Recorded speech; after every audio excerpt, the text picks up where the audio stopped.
The following is a production of Learfield Sports. Straight ahead on Hawkeye Sports Report, another nail-biting loss for the football team.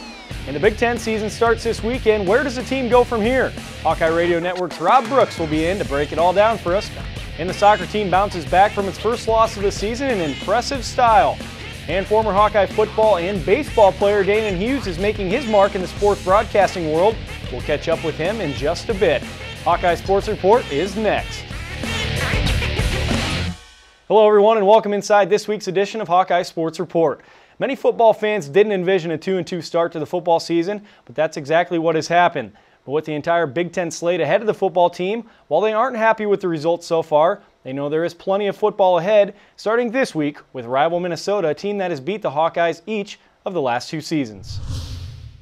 Certainly coming off a tough loss. It was disappointing. And, we looked at it Sunday, did some corrections, went to work, and we're back moving forward now. So, back to work, play a very, very good Minnesota team. They're coming in here with a lot of momentum, obviously. Got off to a great start. They're 4-0. And they're playing very, very well in all phases, offensively, defensively, special teams. And, their record certainly is no fluke. So, they're playing well in all areas, doing a great job, and we got a big challenge on our hands, and we're happy to be in Kenneck, certainly. Similar to last year, they're a really athletic group, probably even more athletic than they were last year, and got a lot of guys that can really fly around. Their defense is quick. They're big up front. They float the ball really well. Number 95, he's a great player, but we just got to put things together and just run the ball. Yeah, I just heard just a few minutes ago that they have like 7 interceptions, which is a lot right now for a secondary at this point in the season. Those guys play hard. We turned on the film other day, and that's the first thing that popped out to me. They play hard, and it'll be a good challenge for us again. They're very physical. They have hard running backs, great receivers. They've always been a good team and are excited to play us. So, we just got to match their intensity and have a great week of practice. We're going to be a power team, just trying to come downhill at you, and so it's probably going to be similar to this week, or this past week. So we just got to defend the run, and that's going to be our main goal. It's a great opportunity. It definitely we're 2-2 right now, and Coach Ferentz said Sunday he doesn't think there's a much better situation we could be in right now, and I have to agree with him because everybody's down on us right now. This is a big rivalry game, and they have Floyd up there, and we definitely want to bring him back. So I think this is a great opportunity. They're 4-0 coming in here, homecoming week, and we just need to go out there, have a good week of practice, and come out Saturday and show everybody what we can do. We definitely, take a lot of pride in our trophy games. Coach mentions them a lot in all seasons and stuff like that. Especially we don't have them right now. It's a big opportunity and to get it back and face another rival that we have. So like I said, it's a big opportunity, and we're trying to get that trophy back. We now welcome in Hawkeye Radio Network's Rob Brooks. And Rob, I think Saturday everybody thought the sky was falling in Iowa City, but we're here. Still up there. We're here. That's the sun good news. came up on Sunday morning. Talk about this Iowa team here a little bit. Let's take a positive from Saturday's game, and I think everybody would agree the offense looked pretty darn good again. Well, certainly losses are always tough, and you kind of agonize it over the weekend, but then as the week rolls on, you start to think about some good things that did happen, and I think when you look at the offense, they got off to a terrific start, outstanding drive, and then you look at the running game with Mark Weissman, 217 yards again, huge holes up front, but I think the passing game, that's been a big question mark here the first month of the season. I see Keenan Davis, Cavante Martin-Manley really coming around, been terrific the last 2 weeks, and last week, 11 catches combined for 153 yards, outstanding production. Absolutely, and something that everybody's talking about is the running back position. The beginning of the season was a question mark. Now it's not a question mark anymore. Yeah, I was talking, it might have been you, it might have been me, but that's scraping the bottom of the barrel. But really, the stable is pretty full right now. You look at Mark Weissman, and you can't take him out of the lineup the way he's played. And with the injury situation, Damon Bullock, he could play this weekend. Who knows? He's making progress. We'll have to wait and see. He'll have to pass some concussion tests later on in the week. And then Garmin, certainly ready to go. And then Jordan Canzeri, I think he's kind of the wild card. Maybe not 100% coming off that ACL tear, but I do think that we'll see him the next couple of weeks. For sure, he wants to get out there. Now on the defensive side of the ball, it's kind of been a roller coaster season, I guess you could say. What do you see from this defense? And I guess Coach Ferentz has said that It's just a matter of putting everything together.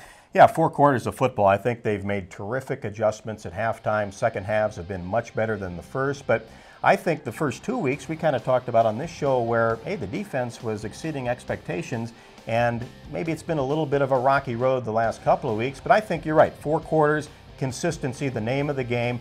Linebacking core playing better, and I think getting some good play up front. Carl Davis has made some nice plays. Joe Gaglione with his sack attack have been good, so I think it's just kind of more of it, more consistency. Now it comes down to an 8-game season. The Big Ten season is among us, and Iowa's overcome some bad starts in the past, and do you think that that could possibly happen with this team? I think that's what you have to look at. When you go into the Big Ten season, I think you have to draw upon, okay, it's a 2-2 football team. When in the past have you maybe been 2-2, not gotten off to a great start non-conference-wise, and still performed very well in the conference?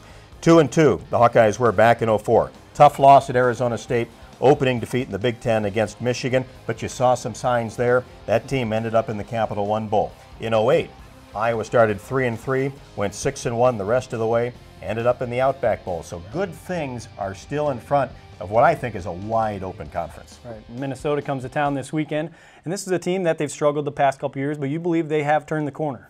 I do. I think 4-0 tells you they are playing much better football, and I think the defense is the main reason why. When you think about Minnesota, you always kind of think about offense. Yes, they can score, but can they stop anybody? Well, this year they're stopping people. They're third in the Big Ten in total defense. They've already accumulated 7 interceptions. They're playing with confidence. They're playing fast. They got an extra step, and I think that's been the key to their good start. Coach Ferentz was very adamant in saying this team is probably better than the last 2 Minnesota teams that Iowa has played. And a big reason for that is Jerry Kill. Yeah, I think when Jerry Kill took the job at Minnesota, if you know football and you kind of look around the country at good coaches, and I think other coaches said this too, they kind of said, uh-oh, they got a good one up there, because he really is a rebuilder, and he's done it his entire career. At Southern Illinois, that's where I first got introduced to Jerry Kill. He was 1-10 his first year, ended up his final season 12-2, went to Northern Illinois, 6-7 his first year, ended up 10-3, 3-9 his first year at Minnesota. Now he's 4-0. I think when you look at what he's done on the field, overcome several health difficulties. I mean, he's a guy that you go to battle for, and Minnesota's doing that. Certainly a nice resume for Coach Kill. How about an X factor for Iowa going into Saturday here?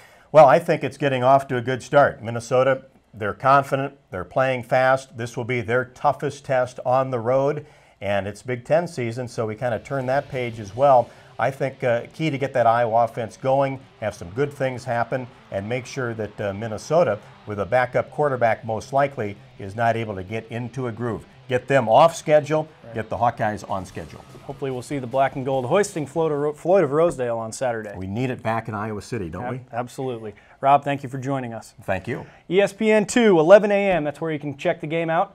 We will be right back after this. Welcome back. It's now time to jump on this week's Hawkeye Express to take a look at how the Hawkeyes fared this last week. As we stated, Iowa football was upended 32-31 by Central Michigan. Mark Weissman continued to shine, however, racking up 217 yards on the ground. And there's a reason the Big Ten is the nation's toughest conference in volleyball. Iowa had a tough test in their opening 2 games in conference play, losing 0-3 at Ohio State and 1-3 at Penn State. The nationally ranked field hockey team opened conference play at Michigan State, where they won 1-0 on a Jessica Barnett goal in the second half. They also played at Central Michigan Sunday, where they won 4-1, completing the weekend sweep. And it was a great scene out at the soccer complex over the weekend. A capacity crowd was on hand Friday night to watch Iowa's 1-0 win over Indiana. The lone goal came from a penalty kick from Kat Lewis. They also hosted Purdue Sunday, where they also came out on top 3-2. They are now 11-1 on the season. The women's cross-country team traveled to Toledo, where they placed 7th out of 14 teams. Sophomore Kayla Beatty led the Hawks with a 17th place finish. More from her coming up.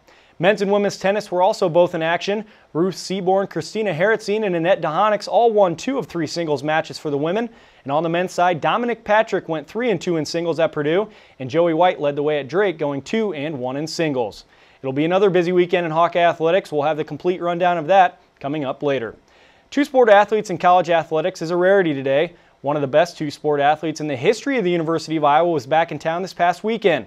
After making his mark in both baseball and football as a Hawkeye, he's now making his mark in the television booth with the Big Ten Network. I do Big Ten football and Big Ten baseball, so I've been able to get into the television zone and the radio zone in Kansas City and still keep one foot in the locker room and kind of be still part of sports and be a part of the whole environment. So it's been a good transition from professional athletics. Reaching across the goal line, he's in for the touchdown. The first passing touchdown of the year for the Iowa Hawkeyes. Great job of executing the play, moving the pocket to his left, throwing against his body, throws a strike to Martin Manley for the touchdown. I had to tell myself as I went to sleep at night, don't say us, don't say we, because I'm here for the Big Ten Network, so I have to be impartial. But I've kind of grown out of that now, but I'm still excited, and there's times up here where I'll see an open wide receiver or I'll see a play that should go for a big play, and I'm pointing and I'm gyrating up here with the mute button on my headset. So I still get into the game. I still obviously support. I'm a big Hawkeye fan, but I'm not torn that much anymore. Radcliffe throws, and it's incomplete. He wanted Courtney Williams at the back of the end zone. Excellent job of coverage by Micah Hyde. Baseball is my first love, so I played football because I liked hitting people, and that was pretty much it. So that's how I grew up, but baseball has always been my #1 love. So it almost seems like I kind of lean more towards baseball than I do football. Back then, you can celebrate touchdowns, you can do dances and all kind of antics. So I was kind of a character in that fashion where I always had something planned, something to do for my touchdowns. And the one time I did a snow angel out here against the Minnesota Golden Gophers, and I'm shocked to this day. Every time I come into the state of Iowa or see an Iowa Hawkeye, they bring it up. It ceased to amaze me that they remember that one dance. All the other stuff I did, they remember that snow angel. So that's probably the #1 memory I have. Wiseman the carry. He's got the first down and into the clear. Not only a first down, but a touchdown. Talked about Mark Weisman making the first defender miss or punishing that guy, and he does that, accomplishes it. I just really love the state of Iowa. I love the Iowa Athletic Department. So it's really a blessing for me to be able to come back and participate in their football functions and baseball, golf tournaments, really try to support them as best possible. So I get the best of all worlds. A big thanks to Danan for taking time out of his day Saturday to talk with us. Plenty of good performances this past weekend by some Hawkeye athletes. Let's check out this week's Players of the Week. From field hockey, we have Jessica Barnett as a Player of the Week. The Big Ten's Defensive Player of the Week helped the Hawks shut down Michigan State and Central Michigan. In soccer, Meg Goodson is a Player of the Week. Her goalkeeping shut out both Indiana and Purdue in first-half action as the Hawkeyes defeated both schools. Goodson was also named the Big Ten Co-Freshman of the Week. And from football, Mark Weisman piled up the yards for a second straight week. Against Central Michigan, Weisman scored 3 times and carried the ball 27 times for 217 yards. Those are the Hawkeye Sports Report Players of the Week. Welcome back. It's been a little over a year since former Hawkeye Brett Greenwood ran into some major health issues after being cut from the Pittsburgh Steelers. Many fans showed support last season following the incident, and many more showed support this past weekend, as was evidenced by the green scattered throughout the crowd. Number 30, Brett Greenwood. I just loved Greenwood all that long. 1st and 10, offset eye. John plays in the backfield, Tolzien on a rollout. He wants to throw upfield, and it's picked off. Intercepted by Greenwood.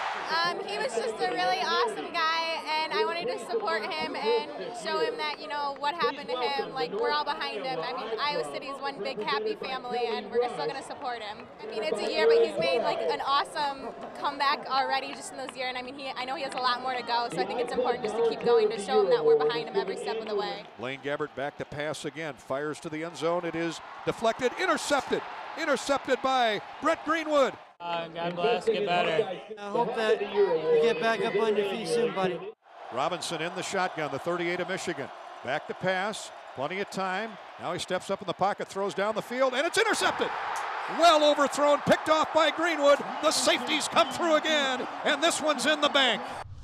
And we mentioned her name earlier in the show. She was one of the most heralded recruits coming out of high school just a couple years ago. Now she's entering her 2nd year with the Hawkeyes. Cross-country runner Kayla Beatty is this week's 24 Hawks to Watch profile. I learned that confidence is a is a big factor in races and just staying relaxed. In a 6K race, you want to make sure to get to 3K, hopefully 4K or even further, feeling as relaxed as possible. You don't want to be straining early on in the race because a lot of races are run negatives. They negative split the race, they get faster as you go, and you want to be ready to go with the leaders or whoever makes a move that last mile or so. You want to be ready to cover it and go to the finish hard. I think she just, she's certainly shown some physical development, but I think more important to her with her high school credentials has been sort of the emotional growth and development, the perspective, coming into the season with a little different outlook in terms of what to expect, how to approach each day, and what to ask of herself in terms of training. I was a big soccer player growing up. I played competitive soccer for a couple years, and actually in Illinois, girls soccer and track are both in the spring. And the night before the first day of practice, I wasn't sure what I wanted to do, so I put out my shin guards and my spikes in one bag, and then another bag I put my running shoes and running clothes, because I wasn't sure, and it took me until that morning to decide if I was going to go to soccer tryouts or track practice. What was the deciding factor? In the end, I figured I'd be more successful on the track. 4:57 is the record. Ladies and gentlemen, you're about to see it. Margot Richardson, her great career before. Richardson's record will fall here. Mikayla Edwards, 4:42. Certainly the people in our program, it gives them a greater sense of confidence. They know we have somebody there who's capable of running at the front of most any meet we go to this year. It's also certainly gives us credibility at the national level when we're talking to recruits and talking about the current program and the kind of people we have in the program. Mikayla had a historical high school career, so it certainly gives us credibility as we're recruiting and talking to kids and trying to help them understand the value in coming to Iowa. It's easier to see themselves here if somebody who perhaps they know about who did some significant things is on our roster and doing well. I went to 2 national meets in cross country. And then from there, my confidence just kept growing. And I'd say that probably the biggest highlight was my state meet senior year in the 2 mile. I broke 10 minutes. It's the fifth girl in history to do that. So, and that really wasn't why I was happy with it. Of course, breaking records in history is cool, but to me, it was more special because it was my goal the entire season. I had sub 10 written on my wall the entire year. So just the fact that I set my mind to something and was able to accomplish it, that's why it was special. What's written on your wall now? All-American and cross country. Every night when I go to bed, I look at it, and that's the first thing I see when I wake up. That was Kayla Beatty, and these are this week's Plays of the Week. No, it's not the same play as last week, but it sure looks like it. On the soccer pitch in the 63rd minute of Iowa's win over Purdue, it's Melanie Pickard on the free kick and Alex Moline with the header from about 10 yards out off the crossbar and in. And on the gridiron, there are just too many Mark Wiseman runs to choose from, so here are his touchdown runs of 5 and 12 yards from last week's contest with Central Michigan. Those are the Hawkeye Sports Report Plays of the Week.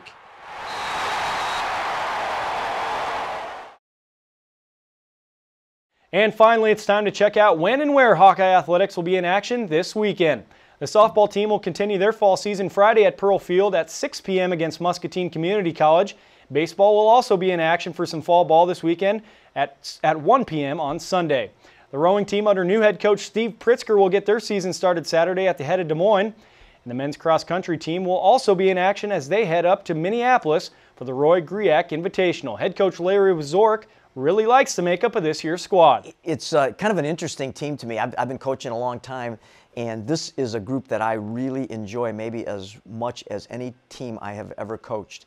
And I think they bring, the cliche of want to, the desire. I think they have a great desire to be good runners.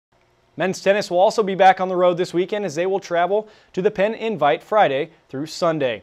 Soccer, who boasts the Big Ten's best offense, will have a tough weekend doubleheader on the road at Michigan Friday night at 6 and at Michigan State Sunday at noon.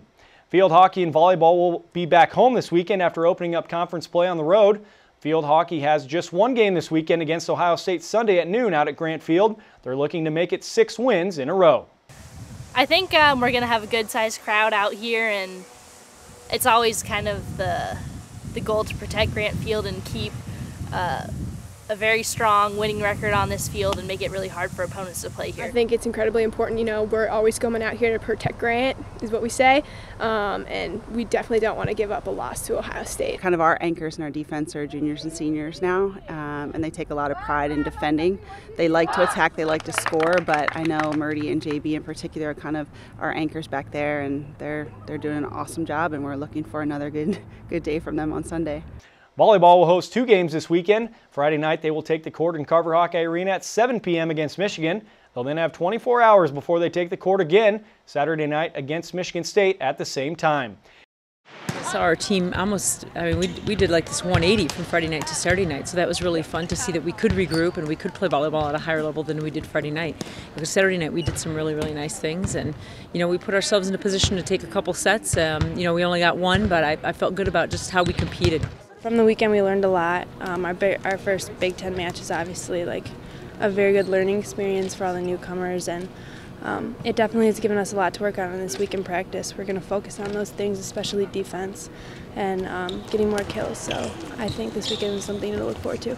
I think going into Big Tens, one of the things that we saw was our floor defense, which has been kind of, you know, that's been our signature, I think, throughout the last 3 or 4 years. Ohio State, I didn't think we were very good at all, but Penn State, I thought we played better defense and played hard. You know, so I think what we want people to recognize us as is we're going to outwork everybody. Definitely made some strides. We played a lot of 5 sets, 4 sets. Haven't played many 3-set matches, so that's only made us better, and we've gotten to play a lot. And I think we've improved in a lot of areas. We've realized what we needed to work on, so we get into practice in the gym that week, and we work on it, and we focus mentally and physically. It's a really, really fun environment when there's a huge crowd and everyone is just cheering, and then we can rile up the other team. And I mean, it's just really fun to have that constant noise in the background. It's easy to play with that. Well, definitely we'll have a loud crowd behind us. We've been going to Iowa State and Ohio State and Penn State where it's all completely the other team's fans. So it'll be nice to have our fans. We have some of the best fans in the country, so excited to have them behind us and cheering us on to victory. You know, we're just playing better volleyball, but who isn't after a month? I mean, we've competed for a month, and you know, and it's going to be Big Ten volleyball. So that certainly will look different than last time our fans came out. But, you know, I mean, I hope they see that we're getting better. I mean, isn't that what every team wants to do as they go through the season? You know, just that we're improving, and, you know, things are coming together as a team, maybe more than they were that first weekend. So, you know, it'll be fun. I mean, it's going to be great to play at home finally. 11 matches on the road is a lot. Yes, sir. It's been a long 4 weeks on the road. Our first weekend we were home, but it's been 4 weeks since then, so we're excited to get back and play at home in front of our fans this weekend. We have played against so many people cheering against the Hawkeyes for the last month. We are ready to hear some people cheer for the Hawkeyes, and we know Hawk fans love their Hawkeyes, so we're super excited about that and hope we do get a great crowd. And of course, football will be at home as they battle Minnesota for the Bronze Pig. Floyd of Rosedale. Kickoff is set for 11 a.m. Game can be seen on ESPN2. That's all the time we have for this week's edition of Hawkeye Sports Report. Have a wonderful weekend.